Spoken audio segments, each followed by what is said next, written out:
kind of showing my dick's bigger than yours. I don't know how that works on an international policy level. Can we get off the penis stuff? You seem oddly fixated on penises. All right, here we go. I hope you're ready to highlight real this one. At least that's my ego. Oh boy. If you attack Iran, that will take the focus off the Epstein files. I'm the Marine. Hell yeah, crowns and fat bitches. Yeah. Yes.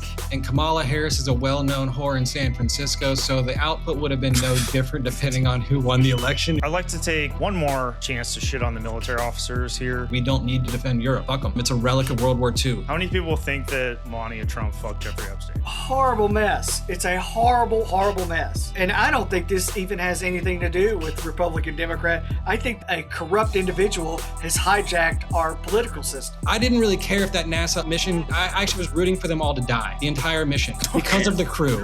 Because I'm tired of a crew that didn't earn it. Ugh.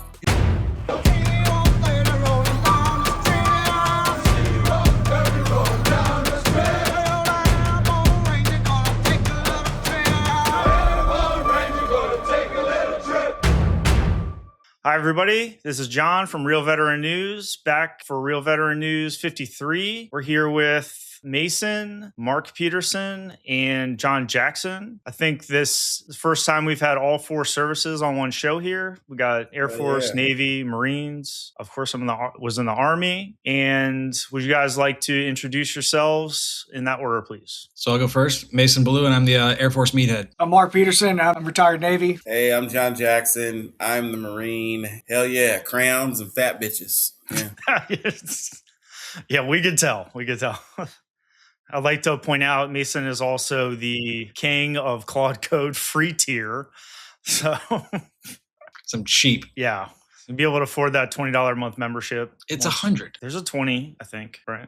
So it's 100. All right. Well, keep on with that Claude Code. You're doing great. All right. So topics this week are Iran, NATO, and Artemis II. So we're going to get into that. Before we get into that, I would like to get everyone's opinion on Melania Trump and her address to the nation that she never knew Jeffrey Epstein. What do you guys think about that? Who wants to start? So I'll go twofold, and I'm going to start off by my natural defensive nature and say that I do feel bad for Melania Trump in some ways because she probably at some point just was a girl that was invited to parties. And she showed up to some parties and she was like, hey, these are some powerful people, and I'm going to try and be the best version of myself at that party, right? There's probably a lot of people that are affiliated with Jeffrey Epstein that are just in the contact list that never had any knowledge of the truly evil shit that he was doing. That being said, Trump does seem like he knows he was a huge part of it. Melania may have been a component of it. You don't know. So it does seem disingenuous at best. And every one of those pedophile, child-eating, cannibal fucks needs to be brought to justice. Okay. All right. Who's next on Melania? It seems very convenient. She's trying to get ahead of something that's about to come out because it was unsolicited. It was just like, All right. I'm coming out and throwing this out there. Why did you throw that out there? That's valid.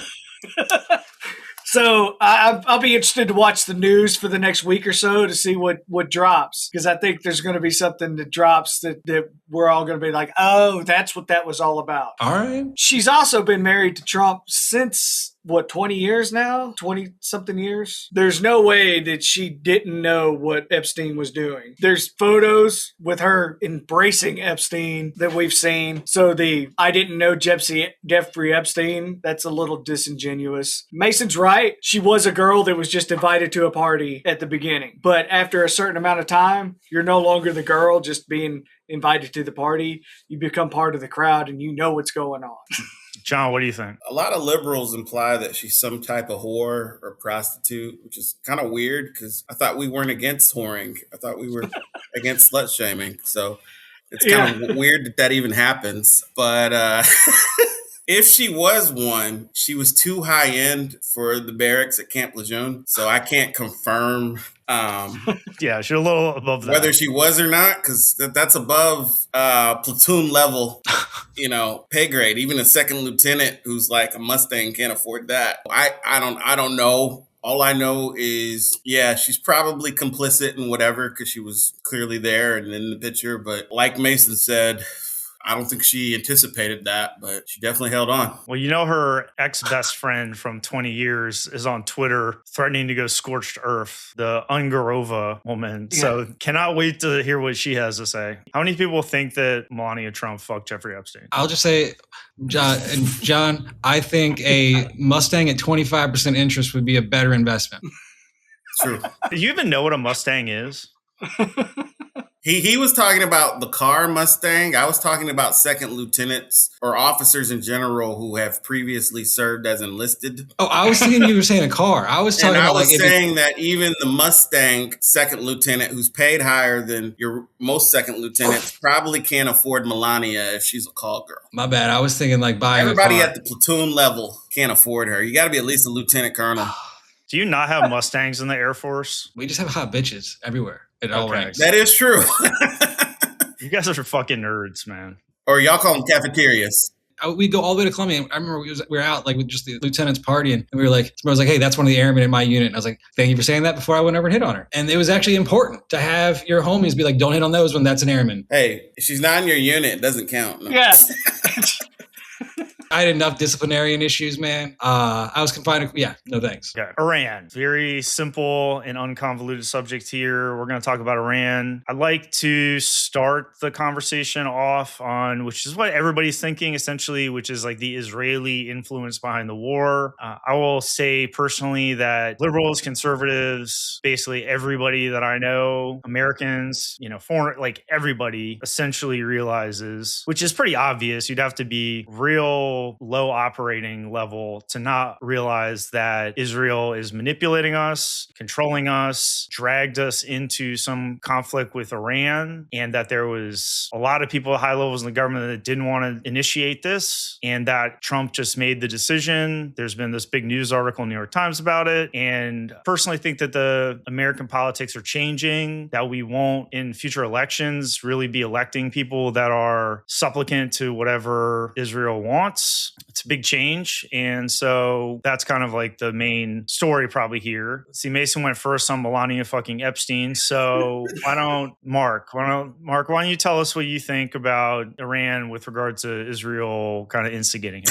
So I think the Epstein files were heating up for Trump. There was a lot of focus on that, and he needed an out. And I think Bibi Netanyahu gave him one and said, hey, if you attack Iran, that will take the focus off the Epstein files, which were with Pam Bondi being subpoenaed and all the things going on with that was a big deal. So that's what he did. And he kind of opened a can of worms that now the United States can't get out of without losing a lot of face. We've lost a lot of allies over this. The ceasefire was pretty much a BS thing. I don't think it was for real. We clearly have not won anything. This is the same buffoonery they did in the middle of Iraq with the mission accomplished thing. And then how long did Iraq go on? How many years after that did they go on fighting insurgents? So it's the same kind of BS buffoonery that they tried back then. It's like, hey, we won, we finished. And clearly it's not done. We didn't win anything. They're still fighting as strong as they did back then. I don't know what Hegseth and Trump are trying to accomplish by keep saying over and over again,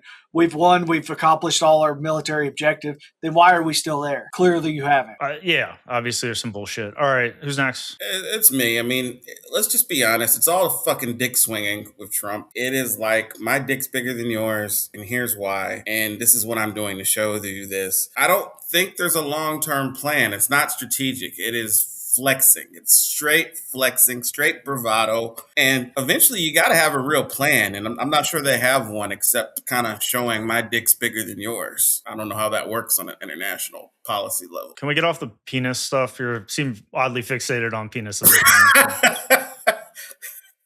It's a Marine thing, I know, but why don't you just look outside of the Washington Monument, and then it's not just him. He has a point. Right.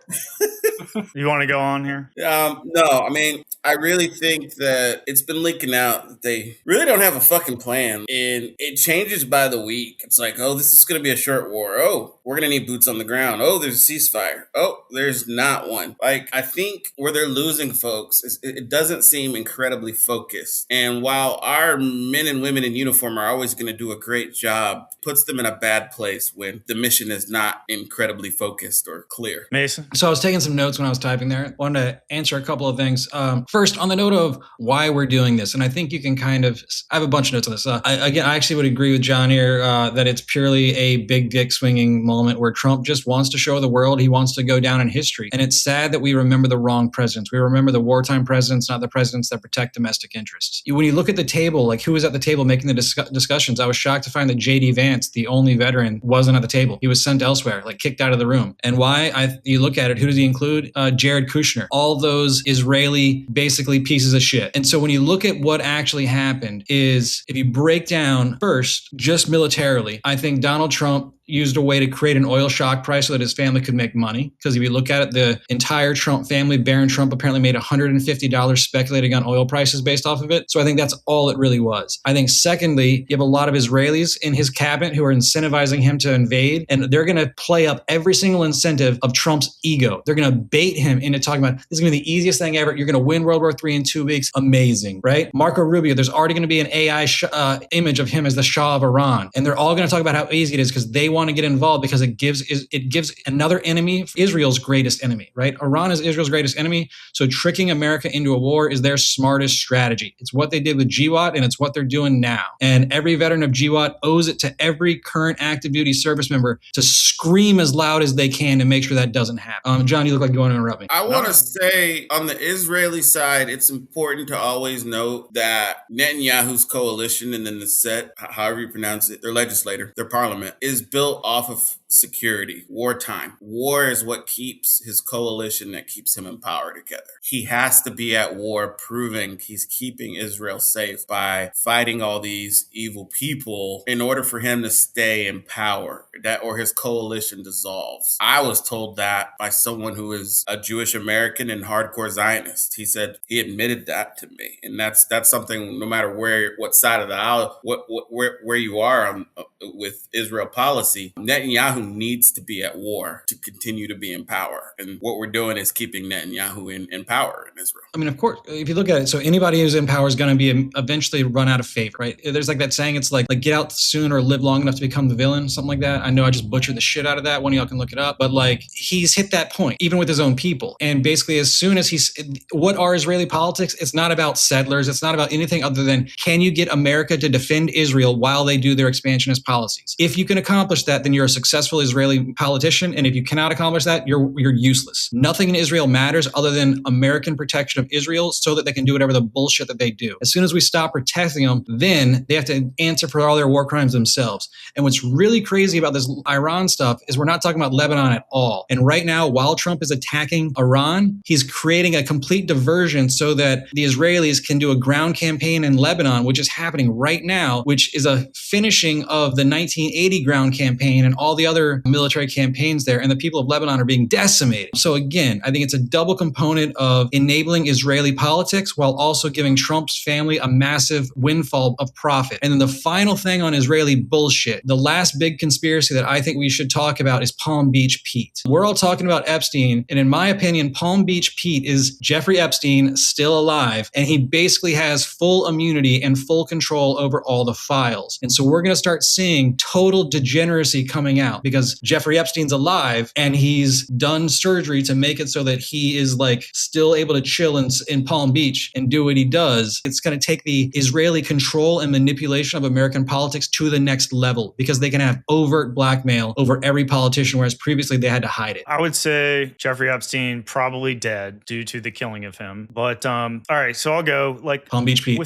Palm Beach. All right, so there's like Israel and Jews. Jews, broad people, there's liberal Jews, there's extremist political Jews. Majority of just normal, run-of-the-mill Jewish people. I've got friends. I assume we all have friends. Good people. There's nothing really wrong with them, whatever. I don't really like any of these people that do politics and war over their religion. I personally don't really believe any of the religions or whatever. I think they're fine if it makes a person feel better or whatever, but to, drive your politics based on your religion is kind of an antiquated and ignorant mindset, in my opinion. So, you have these extremist political Jews, most of them in Israel, some of them are spread throughout the world and in America, very powerful people in America. And it's not great, right? So like if we focus on these extremist political Jews, obviously they love Netanyahu and what he's doing. Mason mentioned the land grab in Lebanon and also big land grab in Gaza as well, that I think they've got 60% of Gaza occupied right now. So he drags us into this war. There's this February 11th meeting where he presents his case to Trump, so on and so forth. Then after it starts, or even before it started, there was the Iranian negotiations. There's the story about the Pakistani intelligence tipping off American intelligence that Israel was about to kill the negotiators, which there's not really any reason to kill the negotiators unless you just want to kill the negotiations. Like the negotiators weren't going after Israelis. They weren't part of October 7. You basically just want to derail the negotiations. Trump told the Israelis not to kill the negotiators. Then Jared and whoever told Trump that the negotiations are bullshit, and Trump went ahead with it. Then Trump steps in it a little bit too much. Strait of Hormuz gets closed, which Netanyahu told him they can't close Strait of Hormuz, which I don't think any of us, we're not even like CIA analysts, and anyone could tell you that they're gonna, if they can do one thing, they're gonna close Hormuz. They've been doing that since the 80s. Yeah, they can close Hormuz. It's not hard, and they're a powerful country and they're determined. They're gonna close Hormuz because that's like the only card they have to play, right? So they do that. I did like all the memes of the Marines going to get the Hormuzzi. Okay. All right. So closes Hormuz. Trump kind of freaking out. Stock market's going haywire. They're doing the insider trading. That's great for them, obviously. But he doesn't like the market and the oil prices. Midterms are coming up or whatever. So now he wants a ceasefire. Trump's going for ceasefire, and he gets the ceasefire without talking to the Israelis because he knows that they are not going to be on board with that. And then they do the bombing in Lebanon. Even though the ceasefire included Lebanon from the Iranian point of view and probably from our point of view, Israel declared that Lebanon was not part of the ceasefire. They dropped the bombs on Lebanon. Everyone says they're bombing civilians. Yeah, they did bomb civilians, but really what they're doing is using AI to develop target lists based off cell phone data, other data that they have to be like, we think there's a terrorist in this apartment building. So they drop a bomb on it, right? Yes, maybe there's one terrorist in the apartment building, 300 other people, but they're essentially going any level of collateral damage. They know that it's going to mess up the deal, and that's what they want. They want to keep it going. They want to keep us paying. They want to keep us fighting. They want boots on the ground in Iran. Once we get boots on the ground, it's going to be very hard to get out. So that's,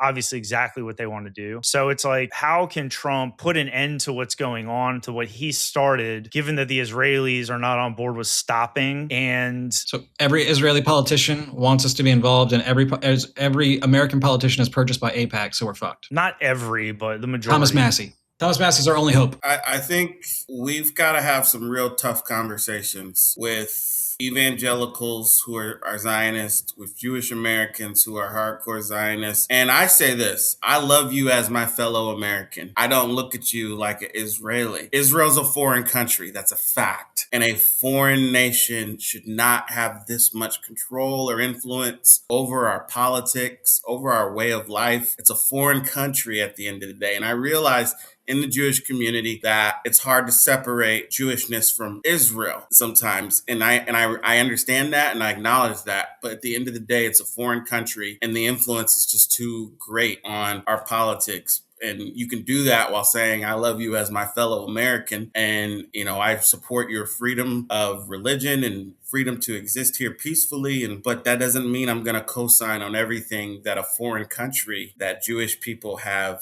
a strong connection to, and I think that's how you disconnect it, because in the past, politicians were basically doing anything and everything, basically giving Israel a blank check. And all you had to do was say you're anti-Semitic if you don't agree with everything that we're doing. And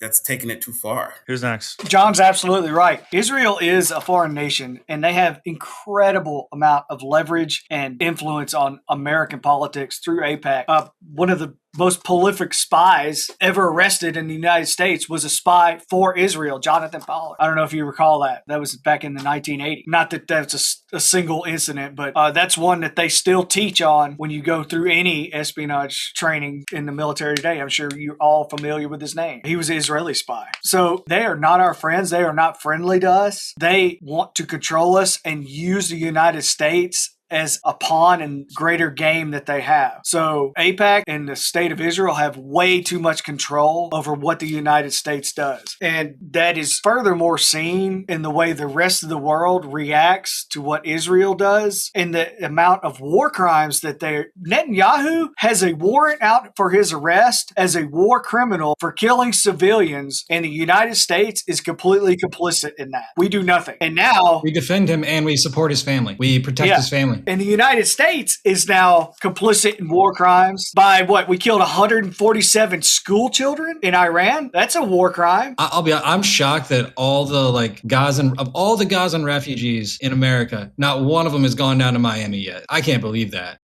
Whatever. All right. Finish up, Mark. The complicit nature of control, that tells you how much money that Israel and their political action committees are pumping into the U.S. politics. The fact that we're not doing anything about it. I think both left and right, Republicans and Democrats, are starting to wake up to that.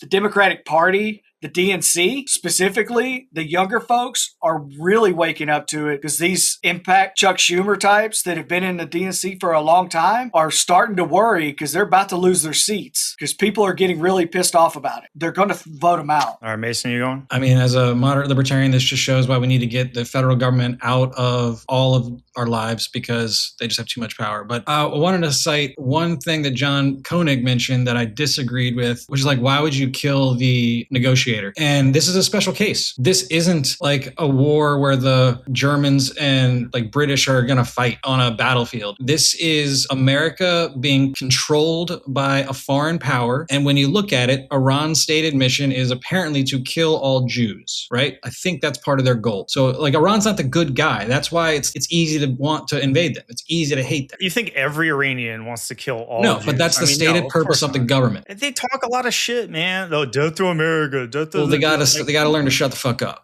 It's all politics, man. Oh, no, shut the fuck up. Like, it's their country. Like, yeah, they can say what they want, but all I'm saying is that makes them an easy target. But again, going back to my original, like why I started this is like when you're saying like why kill the messenger? Well, who is America sending to negotiate, and how are we doing our negotiation? My understanding is we said like this is what's going to happen unless you do these other concessions, and they agreed to the concessions, and then we invaded anyways. So it wasn't like those negotiators aren't there to negotiate; they're there to bully, in my opinion. And when you find out that it's Jared Kushner and like that other dude who was supposed to be in the Twin Towers on 9/11 but just didn't show up to work that day. Yeah, I kind of would say that if an Iranian official who spent their whole life talking about killing every single Jewish individual, if you send those two individuals as our negotiators, I could see them not surviving that encounter. It's war, dude. Like people talk shit. You can't kill fucking everyone. They obviously wanted to derail the negotiations. Who wants to? Jared Kushner wants to derail the negotiations, and the Israelis do.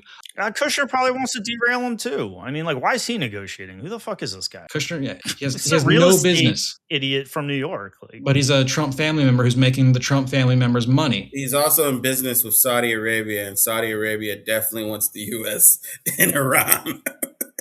Yeah. All right. We mentioned Israel, foreign country. I personally don't think Israel is a country, and I don't think they're foreign. I personally believe that it's like an American colony. We have created this place. The British started it, and then there was this whole... And they need to pay taxes to us. Yeah, exactly. We pay taxes. It's totally ass backwards. It was driven... There was this campaign to get all the Christians in America to... They basically aligned themselves with the Christians in America. People didn't want Jerusalem and this area controlled by the Muslims. It's like a new crusade. So we've created this like colony there, which we, it's like this fig leaf that they're a separate country, but theoretically they're supposed to do what we want, but they've spent the last 40, 50 years ingratiating themselves into our politics. And it's like, AIPAC doesn't lobby, and what is that? And then they've got all the Christians on their side, which really control a lot here, and they just outplayed us. Like, while we were focused on other stuff, they just got deeper and deeper into all of our processes and our politics. And now with Trump, I mean, the other American presidents. So you just said that Jews Jewed us? Is that what you just said? They have definitely played a game with us, and they've gotten the upper hand now. Now, in the long run, do I think Israel will control America? No, especially with the politics turning against them with the younger generation and even the middle generation. The only people who are still buying this are the older generation. And for older people, you're just stuck in the world you grew up. These people are just stuck in the old days where Israel was the victim and, they're our greatest ally and all this stuff. But they're not an ally. I mean, they fly back and forth to New York just like it's nothing. And we have all these agreements with them. We send the money and the missiles, and we have bases there. And obviously, we all know it needs to. This war's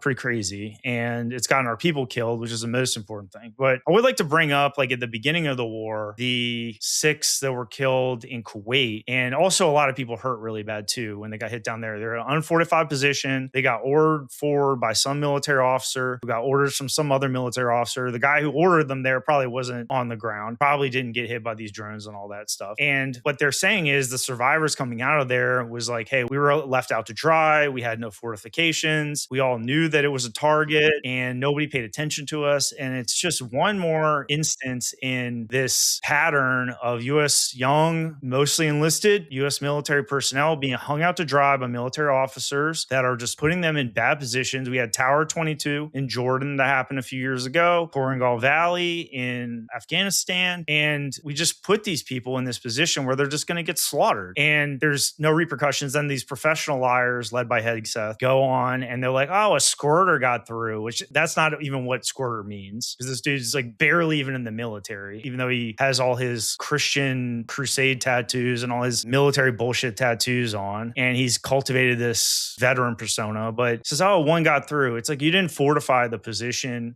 All these people's deaths are on your head, and that needs to stop, but it probably won't, obviously. Have we been in Kuwait for it to not be fortified? I mean, they moved the bases around and stuff like that. Like, you knew these places were going to get hit, and these people died off of it. How many base commanders have been in charge of that base? And every single one of those base commanders that didn't work on base infrastructure during the global war on terror, they're the ones responsible for those deaths. Yeah. I mean, this is officers, I agree. Every admiral that was in charge of that base. I demobbed in and out of Camp Arajan. I spent a lot of time in Djibouti or in Abu Dhabi, Jabal Ali, Bahrain, and every one of those, they had typical T-walls, but that's about it. There was no real major fortifications. Now, it's been 10 years since I've been there. I don't know what they've done, but 10 years prior to that, during Iraq, they didn't do a whole lot more than put up some T-walls to block off any income. Which is crazy.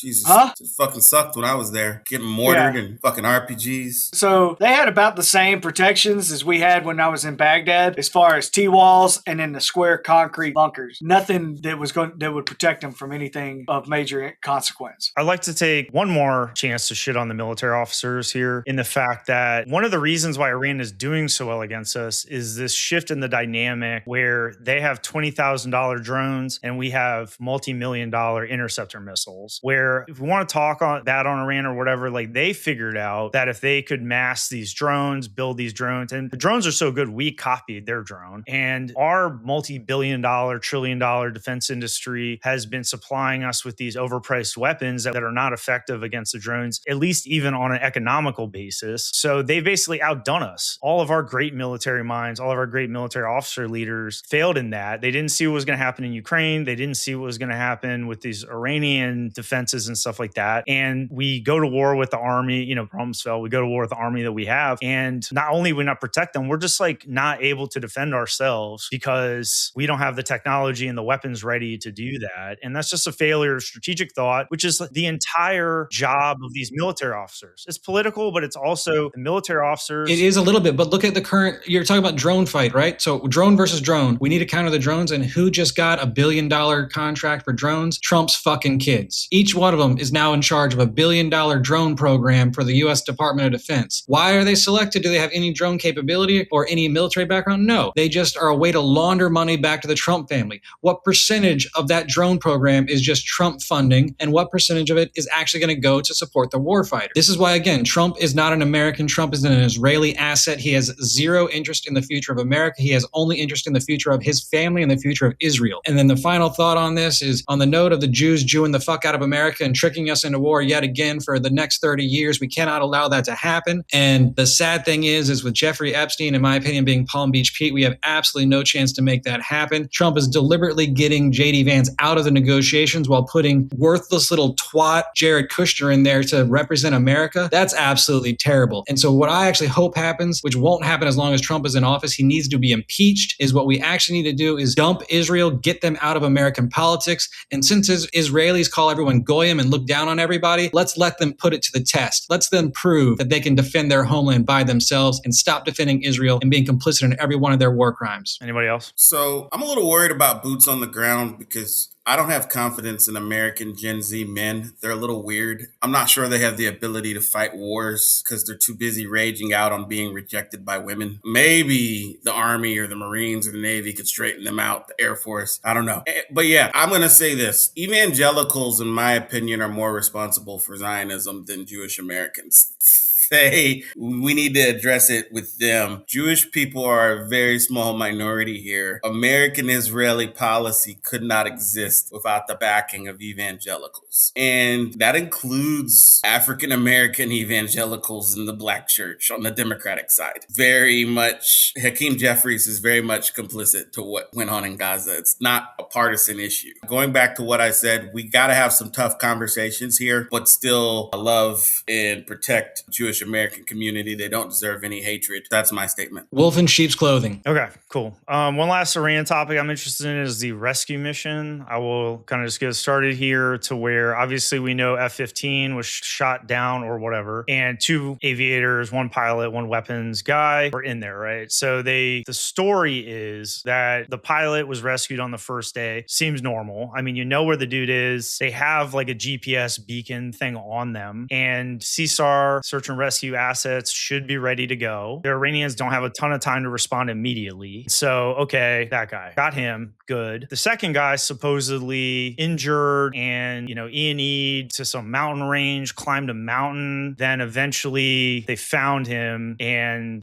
sent all these guys in to go get him. They got him out. Good. Again, we don't know who the names of either of those 2 guys are, which is weird. You think they would be using this as like a propaganda thing? So that's weird. This is the Air Force, not the Navy SEALs. I've been seeing some stuff where the area where they picked the pilot up was very far away from where they were shot down. Yeah, they're saying he couldn't have traveled that far. I haven't looked at a map. I'm not trying to spread anything. But the other thing that's weird about it is them sending in C-130s. We know the C-130s got blown up. Some little birds got blown up as well out there. We don't know how exactly. They said they got stuck in the dirt. These are professional liars. They're not going to tell us the truth. All right. We know they got blown up. The Iranians say they blew them up, whatever. But it was close to the Isfahan area. And we know that Trump and Netanyahu want to go in and like dig the uranium out of there. So CSAR, I'm not really sure why you need 2 C-130s to get 1 guy out of a mountain. They're kind of, I guess it's a conspiracy theory or whatever, is that they were trying to set up like a staging area to go after this Isfahan uranium, and that they were, using the down pilots or whatever kind of as a cover. I personally don't see how they didn't pick up the second guy on the first day. Like I said, he's got a GPS beacon thing on him. He's got a radio. He's in the same area as the other guy. Like, why didn't they pick him up? You know what I mean? Like, did he just decide to hightail it and didn't want to be picked up? I mean, it's crazy. I mean, they should have picked him up with the other guy. They're right next to each other practically. And then all of a sudden he's in a far away area. They have to send in all this hardware that they don't need to pick up 1 guy. And apparently there's a gunfight on the ground. As someone who's completed Air Force escape and evasion training, what they teach you to do is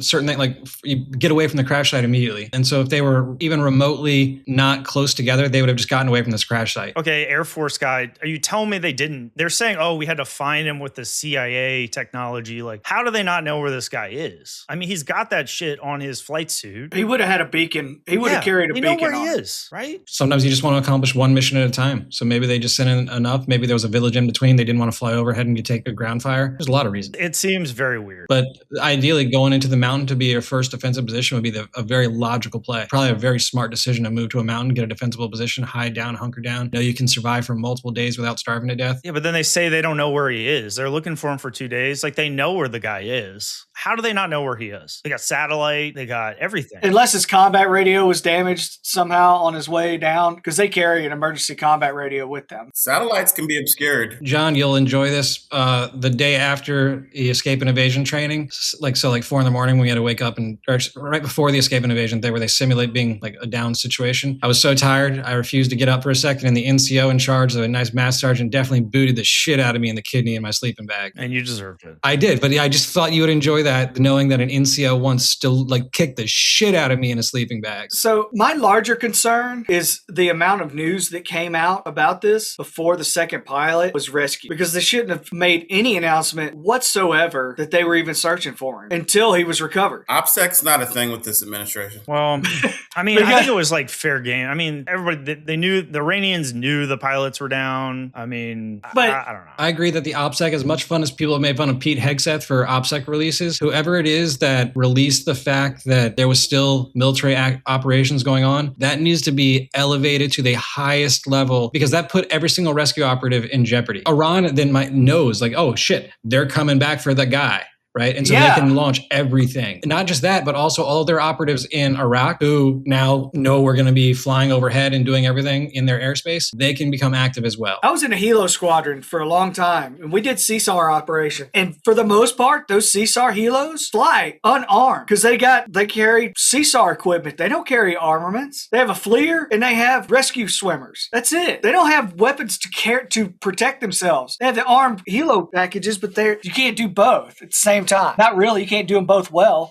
Well, I just don't believe the guy's beacon was broken. I mean, you could throw that thing out of the plane and hit the ground and it's not going to break. What I would like to know is, so one of my classmates, again, we kind of mentioned this at the very beginning, Lieutenant Colonel Benjamin Lee Visser, apparently was laid to rest yesterday. It was his funeral. I asked in my alumni network, where did this occur? Was he one of the pilots? And we do not know. I did not get an answer. They're lying about casualties. Yeah. They're lying about everything. They are. I mean, they're professional liars. They have this game where it's like, oh, we'll just tell the lies now, and then, the general retire or whatever, and there'll be an investigation later, and nothing happens. So it's all benefit to them to lie up front, just like they did in Afghanistan. My big concern is, so earlier this week, the Department of Justice filed a paper that said that the Presidential Records Act does not apply, is unconstitutional. Now, the Presidential Records Act was signed into law right after Nixon to all of the records, every communication that comes out of administration goes into public domain. To prevent more Nixons.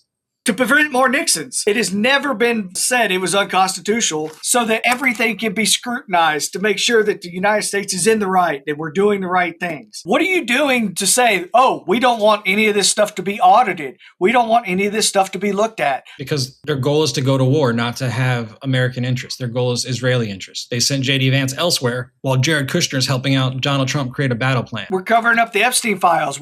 Of course, yes. It's a horrible mess. It's a horrible mess. And I don't think this even has anything to do with Republican, Democrat. I think a corrupt individual has hijacked our political system. A lot of individuals. He's got his cronies as well. All right. Well, I'd like to say, I think we spent a lot of time talking about Iran. Good conversation. I don't want to cut any of that out, really. So I'd like to audible. I think we'll spend a few minutes talking about NATO, cut the Artemis II thing, because, mission went fine. They took some pictures, whatever. I want to talk about Artemis. All right. You can say in your final words, you can preach on that. Got one good rant. Okay, one good rant. All right. So let's just switch to NATO real quick. Trump's kind of itching around. He's pissed off because they wouldn't help him in Hormuz. Predictable. And he's thinking about withdrawing from NATO. Just one more big distraction to just he's probably just saving it until Iran dies down, and he needs something to distract from the Epstein files. So he's talking about withdrawing from NATO, or he wants them to pay us to protect them or something like that. He's got all kinds of weird ideas. Personally, don't really see see us withdrawing from NATO, at least, or whatever, because we sell them weapons. They pay us a lot of money for the weapons. Not so much. I mean, that's what it is. It's a weapons buying club. We're not really like relying on the Europeans to defend us. But the big crux of the matter was Greenland, when Trump was acting like an asshole, also acting like an asshole to Canada, really pissed off the Canadians, which, sorry, Canadians, like, we don't want to invade you. And it's just ridiculous. Like, he's not going to invade Canada. He's not going to invade Greenland. He's just talking a bunch of shit and pissed them all off. And they're like, this guy's fucking horrible. And then he wants to pull them into the Iran thing. And they say no. And he's like, well, fine, we're going to pull out of NATO like a child. So I don't know. Who wants to go first on NATO? Let's say we should get out of it, but we should also, I don't think we will. Why?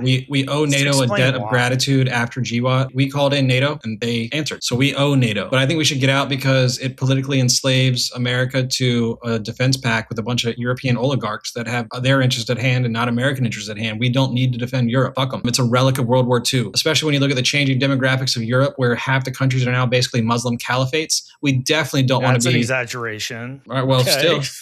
Look at London right now. It's definitely not London of 1940. So I just don't think we want to be allied to these countries anymore. And I think it's dangerous in spite of it. And I feel bad the fact that they answer the call in GWAT and then we're going to abandon them. And that's what we should do. I mean, we saved their ass in World War II. I mean, who's next? Honestly, I think the state of the world's in. We need to rethink what this NATO alliance is. I don't think we need to get rid of it. I think it needs to evolve. What that looks like, I can't really say. But I think that the U.S. and European nations aren't on the same page on a lot of things, but some of that's good, some of that's bad. I think Europe's doing a better job standing up to Israel, of course, and particularly Spain. So we could take a few cues from them that you can be a good citizen of Western society and say no to Israel. All right, Mark. We are not going to withdraw from NATO. It requires a 2/3 vote from both the House and the Senate for us to withdraw from that treaty. So we're not going to withdraw from NATO anytime soon, no matter what Donald Trump tries to say. He could try, but it's not going to happen. NATO is the single most important treaty that we have. However, the terms of the agreement probably need to be looked at, as both of my colleagues have already said. It is kind of a one-sided relationship with an abusive girlfriend. It has been for a while. Trump was really upset that NATO didn't respond like they did in Iraq, but in their defense, he didn't make the case to the world or to the American people for Iran like George Bush did for the global war on terrorism. Right or wrong, take that out. Bush went to Congress. NATO wasn't in Iraq. NATO was Afghanistan. But Bush went to Congress and made his argument. And General Powell, Colin Powell, went to the UN and made his argument there as well. There were multinational forces in Iraq. Yes, there were. NATO said no to Iraq. NATO was in Afghanistan. Iraq was the British, the Polish, the Australians, the Finnish, the Danish. There was a lot of NATO forces there. You guys remember Coalition of the Willing? That means it wasn't NATO. Yeah. NATO was in Afghanistan, though, because we actually got attacked from Afghanistan. The French said no on Iraq. We got attacked by Israel. Okay, all right. 9/11 was Israel. It was not Osama bin Laden. But the point being is, I think Trump is angry because he didn't use the process at all, and now things are coming back against him. He didn't even attempt to make his argument or his case to anybody, and he just wants everybody to kowtow to his will, whatever that may be. Where previous presidents went before Congress and says, hey, this is why I want to do this. The American people were like, yeah, okay, I'll kind of buy that. We'll do that. We can do that. It's because he's a spoiled brat instead of somebody who's used to having to build a consensus. He's a bully. Yeah, I mean, that's what he is, basically. We've seen a lot of evidence that we probably should not have gone into Iraq the way we did, but at least the argument was made and the process was done correctly. Like, let's wrap up soon. My last thing on NATO is just that whether he unilaterally pulls out or not, Mark is right. It takes act of Congress. NATO, we don't really need NATO to protect us. We need them to be able to protect themselves with our troops. We need them buying our weapons because we're the biggest arms supplier in the entire world, and they are some of our best customers. NATO or not, we need the Europeans. We share a lot with the Europeans. China is rising, and us plus Europe can stand up to China. Us without Europe, China is going to steamroll us, and America is not going to be the America that we knew and that we hope it'll be in the future, because China is powerhouse and is going to cause a lot of problems for us in the future economically and just with global leadership. I agree, but I personally think we need Europe. In the short term, there's enough Epstein homies that in the short term, there's literally a threesome happening probably right now where two oligarchs on different sides are, while fucking some random poor trafficked underage girl, they're agreeing to create World War III. And they're going to deliberately on two different sides while they're abusing one underage child. And they're going to take the result of that agreement is going to be that they're going to find a way to trick NATO into war and get everyone else to die for them. So, okay. All right. Cool take. That's why we got to get out of Great NATO. mental image you provided. Appreciate it. That's literally what happens. On the other hand, pulling out of NATO will embolden Russia to be far more aggressive than they already have. Can't have that. Yeah, but I mean, okay, Russia. All right, so if you're afraid of China, John, why don't we ditch NATO and start allying with Russia? Because Russia versus China is probably going to be a thing once they realize that America's not the enemy. Obviously, Russia would be a great ally against China, but you can see that there's issues there. So let's wrap things up. Go around, you guys talk about whatever you want. Mason wants to say something profound about Artemis II. So why don't we start with John, because John needs a little bit of time here. It's a crazy situation right now. I'm not sure if it's going to get better. It's definitely going to get worse before it gets better. I wish they would just kind of abort the whole Iran mission. Honestly, it's fuck. Okay, it needs to end. You're right. Okay, who's next? I'll go. I want to thank the Republicans for being right. They said before the last election that if you didn't vote for Trump, you were going to have $4 gas. We were going to be at war with Iran. The economy was going to tank, and they were absolutely right. I didn't vote for Trump, and all three of those things have absolutely happened. That's just where we are, and I don't see how we're going to get out of it unless Trump goes. But I don't know that Vance is any better. So they're all seem to be controlled by AIPAC at this point, and we need to get foreign control out of our politics, really. All right, Mason, you want to say your piece? All right, here we go. I hope you're ready to highlight reel this one. At least that's my ego. Oh, boy. We started off with talking about how Melania was a whore, but let's just go ahead and finish up with the fact that they are all in the same club, and Kamala Harris is a well-known whore in San Francisco, so the output would have been no different depending on who won the election in 2024. And then when you finally think about the Artemis mission, it's absolutely crazy to me how this is an indicative of the current state of America. Because when you look at the publicity that came out of it, not a single comment was on the best pilot, the best engineer, the best astronaut. What did we hear about? We heard that, oh, we have a woman going. Oh, we have a person of color going. And who's that woman? Oh, it's a Koch family member. So basically one of the billionaire oligarchs, proving that in NASA, it's more effective to just be a rich bitch than to actually be an Air Force pilot who's qualified to go to space. And guess what? I just had my 20-year reunion, and one of my good buddies that I used to go to a happy hour with, the couple of times we went to happy hour because we were always too busy with school because of how hard the Air Force Academy was. He spent his whole career in the NASA program, and that rich bitch got chosen over her because her daddy has more money. So I didn't really care if that NASA mission, I actually was rooting for them all to die, the entire mission, because of the crew. Because I'm tired of a crew that didn't earn it. And they send people. So instead of saying that, oh, we've got the most diverse crew in history, no, you know what we sent? We sent a boomer, a fucking Canadian, a rich bitch, and a color palette because we wanted to create a Disney movie instead of an actual mission. And it's fucking disgusting that that's the future of America, that we're all more concerned about the stupid bullshit demographics than actually being successful. And that's why Iran is still going to be a problem, because we're more concerned about Trump and his family, how much money they can make, as opposed to conducting a successful military operation. Because not a single fucking thing that we're doing in the current world has anything to do with the future of America, and it has only things to do with enriching the oligarchs and allowing Jeffrey Epstein to fuck more underage girls. Okay, that was a lot. All right, so I guess that's real Federer news. 53. Come back next time. Bye.